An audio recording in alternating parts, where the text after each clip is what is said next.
This is the presentation on Ferdinand Magellan. Ferdinand Magellan was the first known European to circumnavigate the globe. Actually, his crew circumnavigated the globe, that is, sail around the world. He died along the way, however. He was born in Portugal in 1480. And at first he was kind of like a soldier. He went to India on a military expedition. Also, he was military advisor to an East Indian Sultan, the Sultan of Ternate. East Indies is an area to the south of China and India. All those islands there, that's the East Indies. The West Indies is in the Caribbean Sea. He also fought in the Battle of Diu in the Indian Ocean, which is a naval battle, and also fought in Morocco under the King of Portugal. So we're going to look at the route that Ferdinand Magellan's crew and he took to go around the world for the first time. This is the route Ferdinand Magellan took. He left from Spain in 1519, went around the Cape Horn in South America, went into the Pacific Ocean, came into the East Indies right here. In 1521, he came to the Philippines in 1521, and there he got in a fight with some of the natives and he was killed. So we're going to put a little cross here to remind us that this is the place where Ferdinand Magellan died. The rest of his crew, however, continued on around the Cape of Africa up back home in 1522. So what is the importance of Ferdinand Magellan's circumnavigation expedition? First of all, the main importance of his expedition was he was a soldier, partly. And now, as we begin this entire series, is called Exploration and Conquest. And we've kind of talked about exploration a little bit, but now we're going to kind of turn the tide.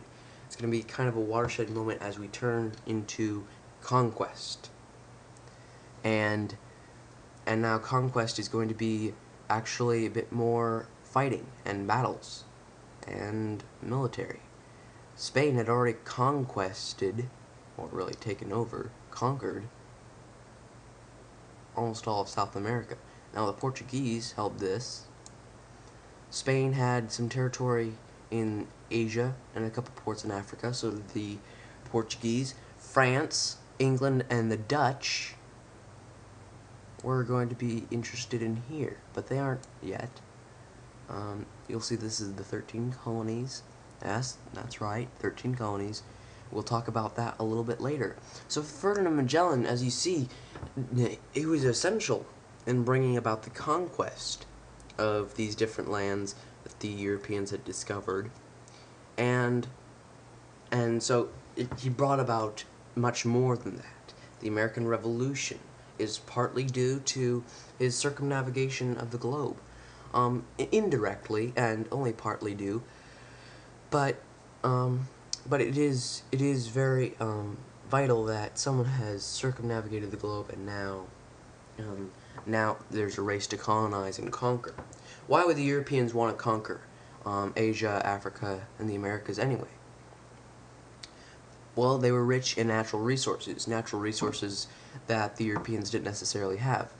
Gold was found in Africa and in the Americas, especially South America and Central America.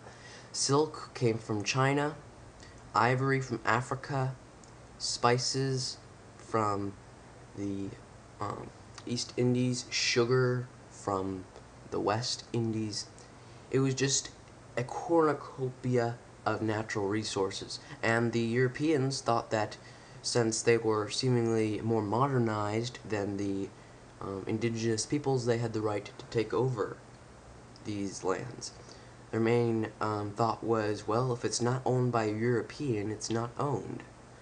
And so we also see a bit of racism as colonization of the world goes on, and also the effect of Eurocentric perspective, and the fact that Europe is the center of world politics, which it was for quite a long time.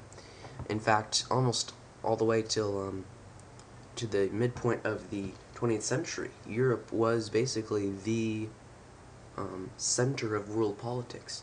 And we'll talk about the decline of Europe as a center of world politics. And so the entire idea that Ferdinand Magellan was circumnavigation of the globe was not so important, I believe, is very wrong, because I believe it was very important, because he was the first one to circumnavigate the globe, and since he was a soldier, we now see that the conquest will begin, and we'll talk more about that.